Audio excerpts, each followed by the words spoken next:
Hawak. Si Edna. Pang-gastos yung pupunta naman po ako doon. O, ito, lagay mo sa bulsa mo ito para huwag mo ipamigay ha. Hindi. Kailangan ni nanay mo, nag-aantay doon.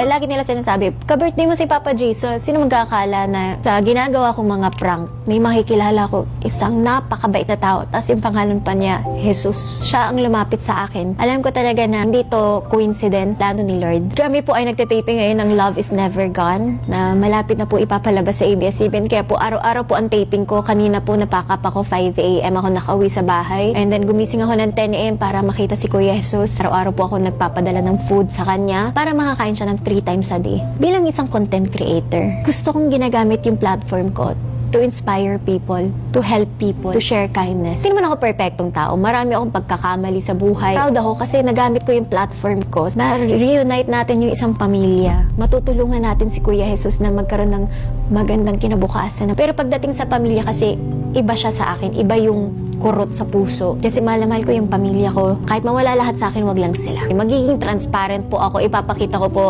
ang kita ng bawat video na nandun si Kuya Jesus. Magbibigay din ako kay Sir Balamo. Babalikan ko siya. Lalo na yung mga Facebook videos na to, yung mga kita niyan. Lahat po ay mapupunta kay Kuya Jesus. Kasi unang-una, hindi naman siya para sa akin. Gumawa lang po ako ng video. Ginamit ko yung platform ko. Pero kayo po yung tumulong din doon. Dahil nanood kayo, nag-share kayo. Etong kita na to, galing din po sa inyo. So maraming salamat sa inyo. Inisip ko nga kung bibili na ba ako ng may bahay na. Pero gusto ni Kuya na may ginagawa siya, 'di ba? Kasi ayaw niya na boboard daw siya. Bilang isang mason, ang naisip ko siya na po ang magpapatayo ng bahay niya. Sa lahat ng mga kailangan, galing po sa atin to. Hindi rin po tayo muna magbibigay ng malaking pera. Yung pangako ko, hindi ko po nakakalimutan. Hihigitan pa natin kasi ayoko silang biglain. Ayoko rin na, syempre, pag bigla kang nakahawak ng malaking pera, baka kung saan nila magastos. Gusto ko po ay mapunta talaga siya kay Kuya Jesus. Ito ay panghabang buhay. Nakikita siya, araw-araw, magkakapera siya, may trabaho siya, may tirahan siya, meron siyang sariling house and lot.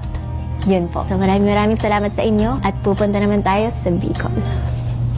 20,000 ito. Sino hahawak? Si Edna. Pang-gastos yung pupunta naman po ako doon. O ito, lagay mo sa bulsa mo ito para huwag mo ipamigay ha. Hindi. Kailangan